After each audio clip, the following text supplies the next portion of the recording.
Hi there, I'm Clark Terry, and I'm a trumpet player, and I've been around for a number of years, and maybe some of you will recognize me, and maybe some of you won't, but that's beside the point. We're here for the purpose of maybe say we'll talk trumpet for this period, and we hope that it's going to be as much fun for you as I'm sure it's going to be for me.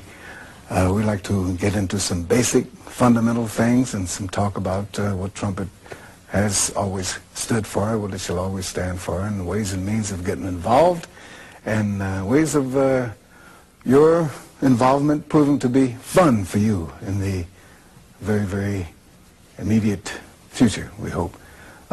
Trumpet is an instrument, the wind instrument, that has been around for a number of years. It's used in jazz, classical, rock, pop, marching bands, and all sorts of bands. You've seen the classical things on television, and you've seen all sorts of musical combinations and organizations where you'll see the trumpet there, always 2 or 3 or 4 in a section.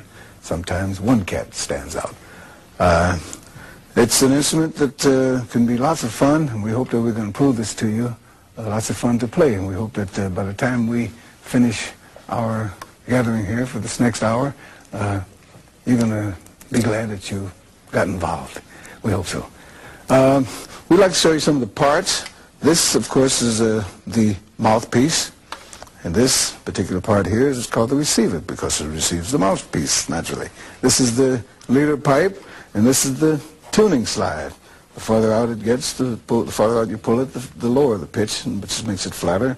The farther in you push it, the higher the pitch, which makes it makes it sharp. And these are the bottom valve caps. And these are the top valve caps. And these are the finger tips. Mine are a little bit fancy because I like to have my birchstone on there, which is turquoise. And this is the gadget which is used for helping intonation in case your horn is a bit out of tune and you want to play a tune with the combination of this valve a little bit, make it a little bit flatter. You can use it, play it in tune a little more. For instance, if this is a little bit sharp, when it's closed, you pull it out, and it brings it down a little bit. So any combination with that valve. And this is the finger hook. This is the finger hook. I have one on the left side because I occasionally play 2 horns with a little act, which I do, play some on this side, some on the other side. But you now have all the basic parts. Oh, no, you don't. This is the water keys. These 2 gizmos down here are the water keys. This is to let out the oil or the saliva, which sometimes is entrapped in these curvatures here. Makes it very, very difficult to produce a nice, clear, beautiful sound, which I'm sure that all of you are going to eventually produce, because when water and oil gets trapped in there, you get a gurgling, bubbling type sound, and you don't want that. This, of course, is the bell. And speaking of the bell, and this being a wind instrument, we have to always remember that when you produce a sound, you must go back to the theory that the sound starts at the sound post, which is the area where the upper stomach walls work in conjunction with the diaphragm. And this is the area where if you were to lie on the floor and watch your fingers go up and down like that, you'll see that's the area that we're speaking of. That's the diaphragm area. This is where the sound is produced. Sort of like when the karate people are getting ready to go through the brick or the stones, they go, ha! Ha! That's the same principle that we use when we were playing trumpet. Ha! Ha! Ha! They're going, ha!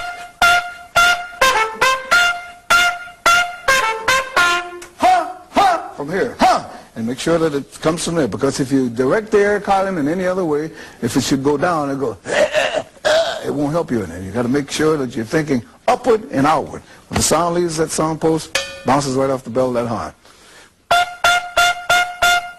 Of course, you control the volume and the speed, or rather the softness or loudness.